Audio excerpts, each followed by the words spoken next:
పాడుతూ పాడుతూ పని చేస్తుంటే తలుపు సలుపే ఉన్నది ఒకటై చేయి కలిపితే ఎదురేమున్నదే మనకు దిగులేమున్నదే.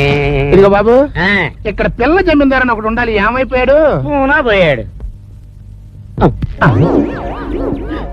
ఈ గొంతు, ఈ పర్సనాలిటీ ఎక్కడో ఎన్నట్టుగా చూసినట్టుగా ఉంది. అమ్మో, ఇంకా నేను గుర్తుపట్టలేదు. బతికిపోయాను. నమస్తే. నమస్తే. నువ్వు పిల్ల జమీందారివి. ఎలా గుర్తుపట్టావన్నా? నువ్వు స్టైల్ ని చూసి గుర్తుపట్టానన్నా. నీ అబ్బా తారు డబ్బా మీద తాటికాయ బోర్లిచ్చినట్టుగా నీ బాడీ, నాటు పంది నడుస్తున్నట్టుగా తమ నడక చూసి నేను గుర్తుపట్టలేకపోవటం. నువ్వు ఒక పిల్ల జమీందారివి. అన్నా, నా మాట నమ్మన్నా. తాతల నాటి ఇల్లు, 7 ఎకరాల పొలం అంతా చింతమనికి రాసిచ్చేసి ఇదిగో ఇప్పుడు ఇలా అయిపోయాను.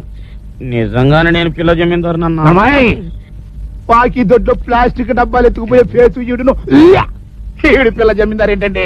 ఎవరితోటన్నా మాట్లాడుతున్నావు? ప్రజలకి నీ ప్రతిభ గురించి చెబుతున్నాలే. ప్రజలా ఏరే?